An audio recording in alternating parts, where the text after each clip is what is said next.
സാറേ ഒരു വയസ്സായിട്ട് ഒരു വീക്ക് പോയിന്റ് ചോദിച്ചാൽ എന്തായിരിക്കും? ഡിഫൻസ് തന്നെ ആയിരിക്കും? ഡിഫൻസിൻ്റെ അത് എനിക്ക് ഈ നമ്പർ 9 ഇപ്പോൾ ലെവൻഡോസ്കിക്ക് ഇപ്പോൾ 36 വയസ്സ് കഴിഞ്ഞു. ഇപ്പോൾ സാധാരണ രീതിയിൽ ഇപ്പോൾ ഒരു യോക്കറസ് അല്ലെങ്കിൽ ഷെഷ്കോ ഇങ്ങനത്തെ കളിക്കാരൊക്കെ ബാഴ്സലോണയായിരുന്നു ആദ്യം നോക്കുക. ചെറുപ്പക്കാരാണ്, പ്രത്യേകിച്ച് ഷെഷ്കോ 22 വയസ്സായിട്ടുള്ളൂ.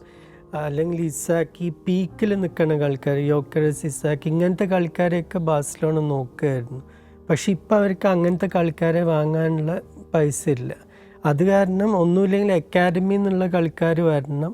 യമാലൊക്കെ അങ്ങനെ വന്ന് അങ്ങനെ ചാൻസ് കിട്ടിയത്. അല്ലെങ്കിൽ പണ്ടാണെങ്കിൽ അവർ ആ പൊസിഷനിലൊരു ലൂയിസ് ഡിയാസിനോ അങ്ങനെ ആരെങ്കിലും വാങ്ങി കളിപ്പിക്കുകയായിരുന്നു. അപ്പോൾ രണ്ട് വശത്തുനിന്ന് നമുക്ക് കാണാം. ഒരു ഭാഗത്തുനിന്ന് ഒരു ഓപ്പർച്യൂണിറ്റിയാണ് ലാമാസിയെന്ന് വരുന്ന പിള്ളേർക്ക്. പക്ഷേ എക്സ്പീരിയൻസ് ഇല്ലാതെ ചാമ്പ്യൻസ് ലീഗിൽ പ്രത്യേകിച്ച് മുന്നോട്ട് പോകാൻ വലിയ ബുദ്ധിമുട്ടാണ്.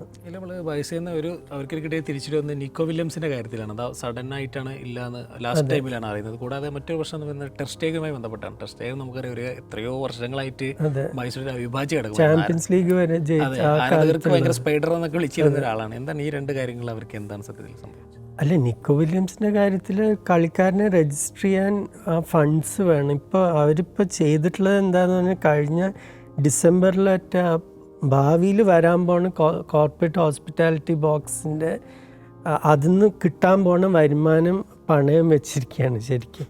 ആ പൈസ വെച്ചിട്ട് കളിക്കാരെ വാങ്ങി രജിസ്റ്റർ ചെയ്യാൻ നോക്കുകയാണ്. ഇപ്പോൾ ഉള്ള കളിക്കാരെ തന്നെ എല്ലാവരും രജിസ്റ്റർ ചെയ്യാൻ പറ്റിയിട്ടില്ല. കഴിഞ്ഞ സീസൺ ഡാനി ഓൾമോ ആയിട്ട് ഇതേ പ്രശ്നം ഉണ്ടായിരുന്നു.